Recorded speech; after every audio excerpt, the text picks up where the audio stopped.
कोई भी रिलेशन है वो रिस्पेक्ट मांगता है। बाहर की परेशानी हम अपने घर लेके आ जाते हैं और वो घर में जो फ्रस्ट्रेशन है हम बच्चों पे निकालते हैं या बीवी पे निकालते हैं। जब हम मैरिड नहीं तो फिर एक प्रोटोकॉल डिफरेंट है, तो मैरिड लाइफ में मैरिड के प्रोटोकॉल डिफरेंट हो जाते हैं। अब जो देख रहा हूँ वो 45 के बाद लोगों के आपस में लड़ाई झगड़े बढ़ रहे हैं। मैंने बहुत सारे लोग देखे हैं 10-10, 20-20 साल से एक ही जॉब पे लगे हुए हैं, तो रिजल्ट वही होंगे। मैं नहीं कह रहा, खराब आप खुद ही कर रहे हैं। आप खुद किसी के पास गए हैं कि ये मेरा मसला है, आप सिचुएशन को समझते हो, वो तो नहीं समझ रहा।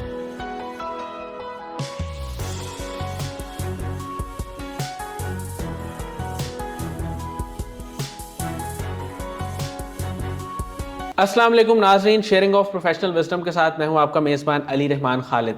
नाज़रीन, इंसान की ज़िंदगी में अक्सर मुश्किल लम्हात भी आते हैं, आसानियां भी आती हैं, लेकिन कई दफ़ा इंसान को कुछ फ़ैसले ऐसे करने पड़ते हैं जो वक्त का तकाजा होते हैं या उसकी मजबूरी बन जाते हैं। आज जो मेहमान हमारे साथ मौजूद हैं, मिस्टर ख़ान, ये कनाडा में पिछले 18 साल से मुकीम हैं और रिलेशनशिप काउंसलिंग कर रहे हैं, उसमें ये एक्सपर्ट हैं।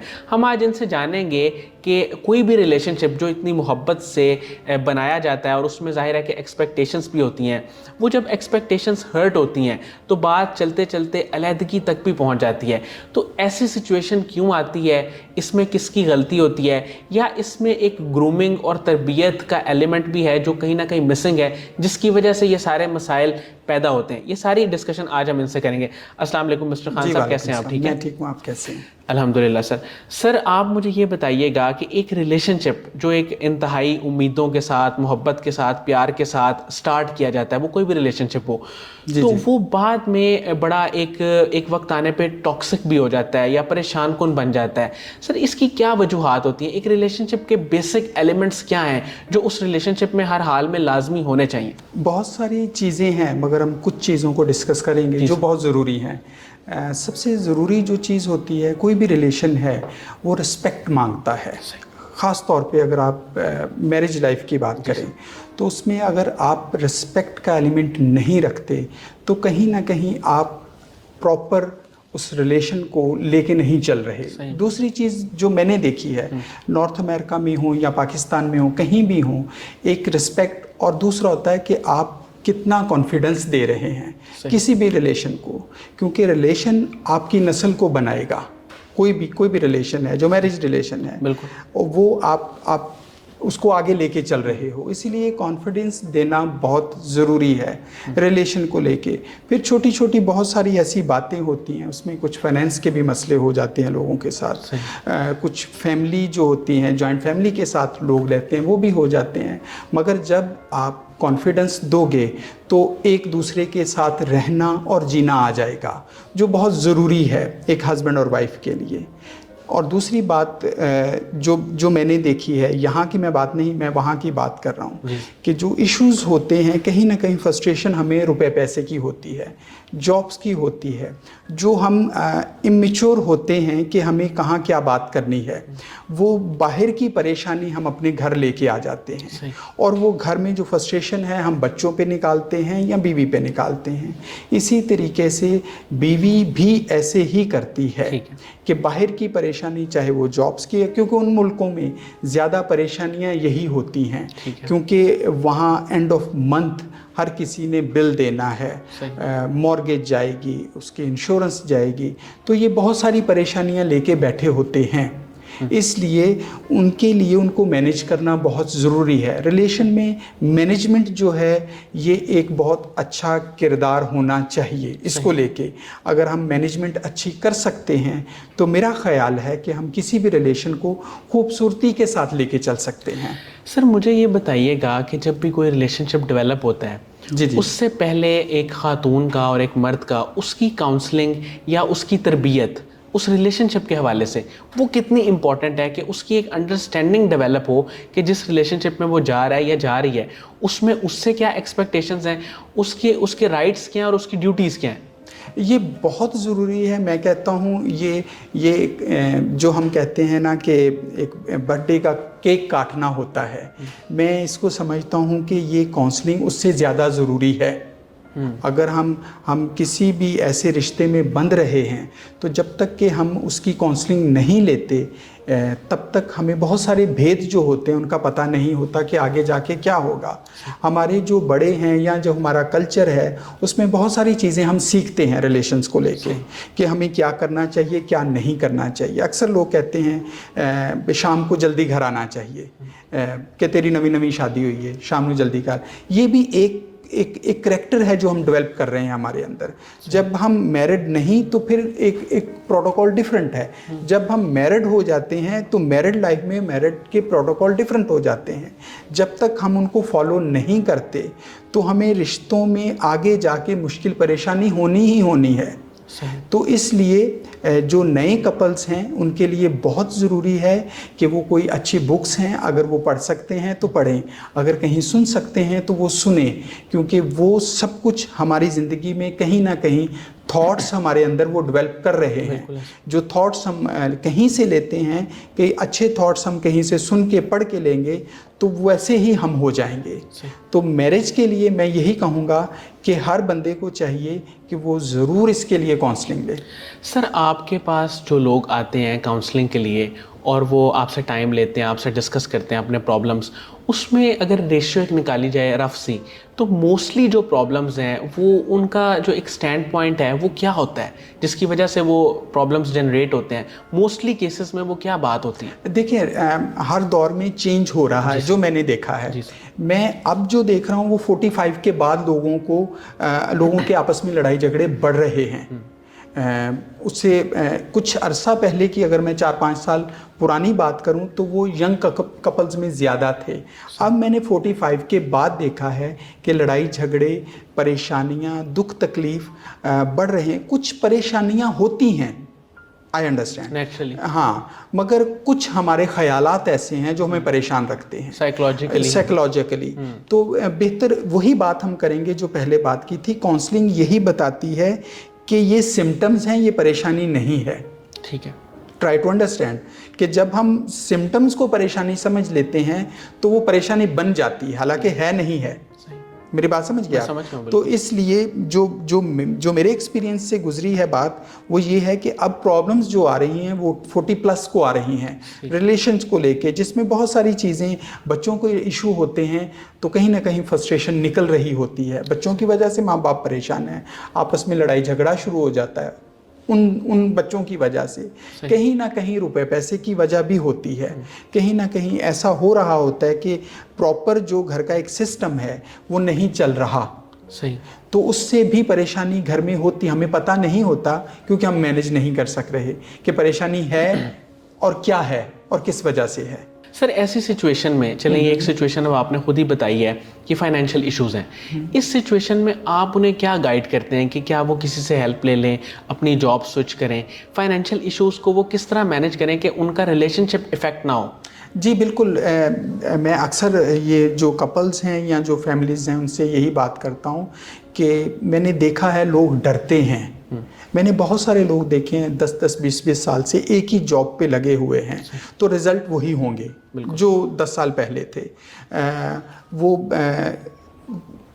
इतना मैंने बात की थी कॉन्फिडेंस, जो मैंने शुरू में बात की है कि कॉन्फिडेंस होना बहुत ज़रूरी है। हम किसी भी रिलेशन को कॉन्फिडेंस देते हैं। मैंने बहुत सारे बंदे देखे हैं कि उनकी वाइफ उनको कहती है कि ये छोड़ कुछ अच्छी जॉब कर ताकि हम अच्छे तरीके से सर्वाइव कर सकें।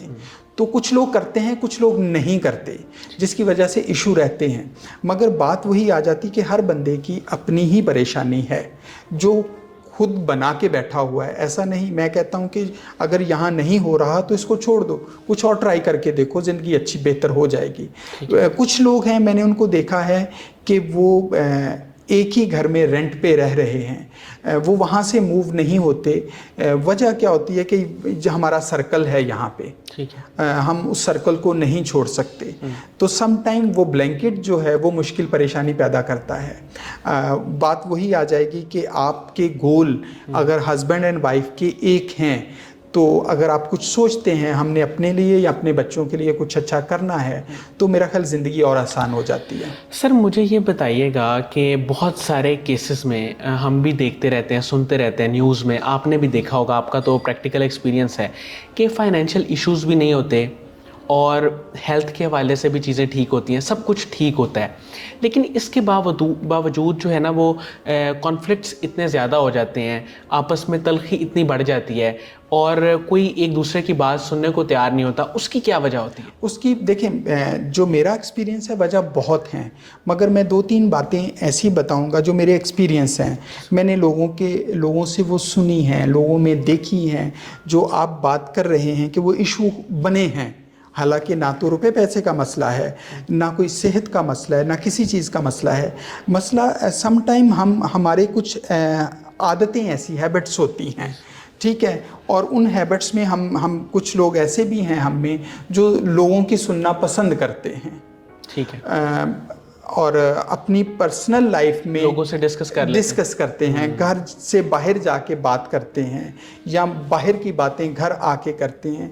ये सबसे बड़ा जो इशू है, मैं कहता हूँ ये मेरी नज़र में मैं कहता हूँ कि इसको नहीं होना चाहिए। आपकी एक पर्सनल लाइफ है, आप अपनी लाइफ को खूबसूरत कर सकते हो, कोई बाहर का बंदा नहीं कर सकता। सही। जो मेरा एक्सपीरियंस, बल्कि अक्सर वो ख़राब कर देते हैं। बाहर के बंदे देखें, मैं नहीं कह रहा, ख़राब आप खुद ही कर रहे हैं। सही। वो खुद इसलिए कर रहे हैं कि आप खुद किसी के पास गए हैं कि ये मेरा मसला है, आपने डिस्कस किया, अब आप सिचुएशन को समझते हो, वो तो नहीं समझ रहा। बिल्कुल ऐसे। आप अपनी मैरिज लाइफ को समझ रहे हो या आप अपने घर को समझते हो, आपको अपना टाइम टेबल पता है, किसी को नहीं पता।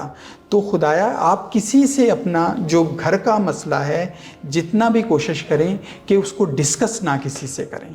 आप अपने मसले का मसला नहीं है कोई, मैं ये कहता हूँ कि ये मसला नहीं है, ये सिम्टम्स हैं।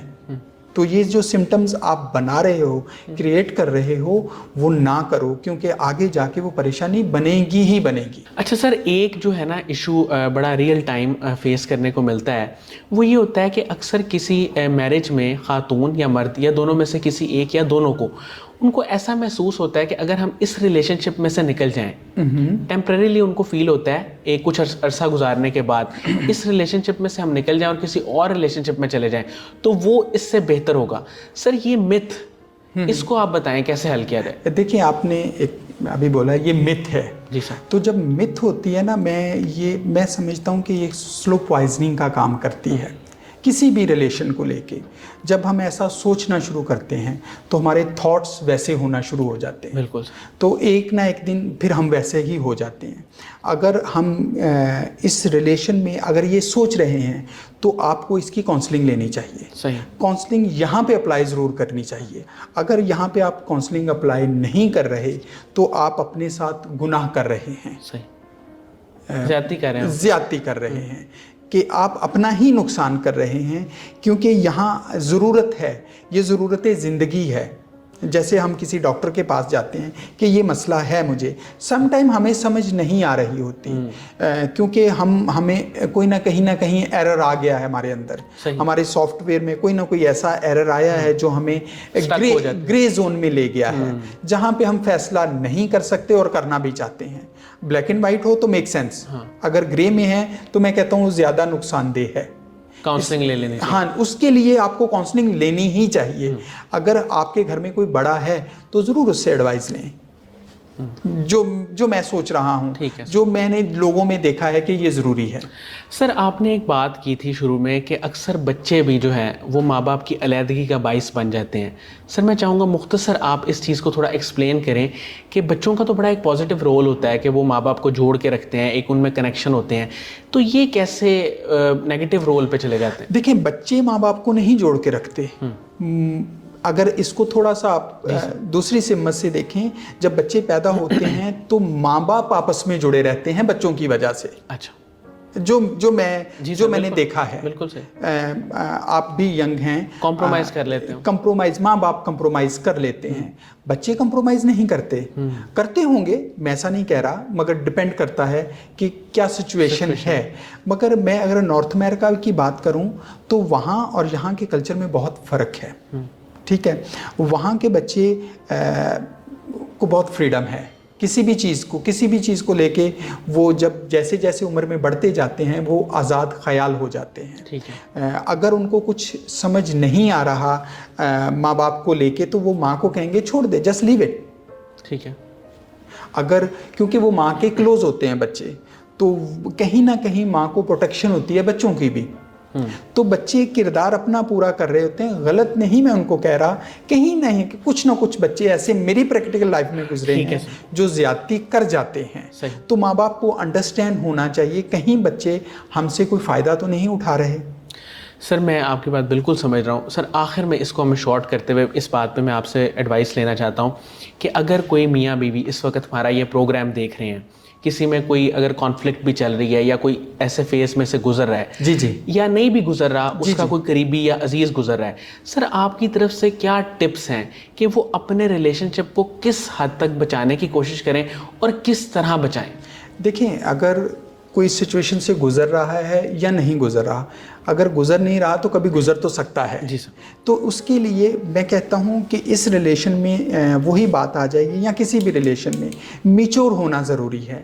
अब मैच्योर होने के लिए कहीं ना कहीं आपको कोई ना कोई गाइडेंस लेनी पड़ेगी ही पड़ेगी। अब तो बहुत आसानियाँ हो गई हैं कि हम अच्छी बुक्स पढ़ सकते हैं या हम अच्छा सुन सकते हैं। सर कोई एक दो बुक्स रिकमेंड कर सकते हैं? देखिए ऑनलाइन हैं, मैं अक्सर मुझसे लोग कहते हैं तो मैं कहता हूँ जो तुम्हें ज़रूरत है वो ढूंढो, वो ज़रूरी है क्योंकि जो ढूंढता है मिलता उसी को है। सही। तो वो बेहतर यही है कि जो कुछ आप चाहते हो उसके लिए प्रैक्टिस शुरू कर दो। ठीक है। तो जब आप प्रैक्टिस करोगे तो कहीं ना कहीं आप परफेक्ट ज़रूर हो जाओगे। अगर परफेक्ट नहीं तो आपको रिश्तों को लेके चलने में आसानी ज़रूर हो जाएगी, चाहे वो कोई भी रिलेशन है। तो उसके लिए आपको प्रैक्टिकल होना ज़रूरी है। ठीक है। मैंने देखा है लोगों में कि बातें लोग करते हैं रिलेशन में लेके, बातों से कुछ नहीं होता। ठीक है। अगर आप चाहते हो तो प्रैक्टिकल एक्शन बहुत ज़रूरी है। अर्न करनी पड़ती है हर चीज़ को, मोहब्बत भी अर्न करनी पड़ती है, रिलेशन को भी लेके आपको अर्न करना पड़ेगा, आपको टाइम देना पड़ेगा, आपको ख्याल एहसास रखना पड़ेगा, फिर बातें बनती हैं। एक खूबसूरत रिलेशन के लिए ये चीज़ें ज़रूरी हैं। रिलेशन को लेके जो मैं हर किसी को कहता हूँ कि रिस्पेक्ट बहुत ज़रूरी है। रिस्पेक्ट जब करेंगे तो मोहब्बत हो ही जाती है। रिस्पेक्ट करेंगे तो रिश्तों को रिस्पेक्ट मजबूत करती है। रिस्पेक्ट मैनर्स देती है। सही। तो ये प्रोटोकॉल है हर बंदे के लिए, चाहे आप किसी भी रिलेशन में हो। अगर आप किसी के साथ करोगे तो आपको वैसे ही मिलेगा। सही। सर कासिम अली शाह साहब के काम को और उनकी फाउंडेशन के काम को आप कैसे देखते हैं? देखिए, मैं कहता हूँ कि अगर आप एक अच्छा थॉट्स लेना है आपने, या आप चाहते हो कि आपकी ज़िंदगी में वो खूबसूरती आए जो हमें चाहिए, तो आपको अंडरस्टैंड करना पड़ेगा कि आपके लिए कुछ बातें ऐसी हैं जो आपको ज़िंदगी को बदल देती हैं।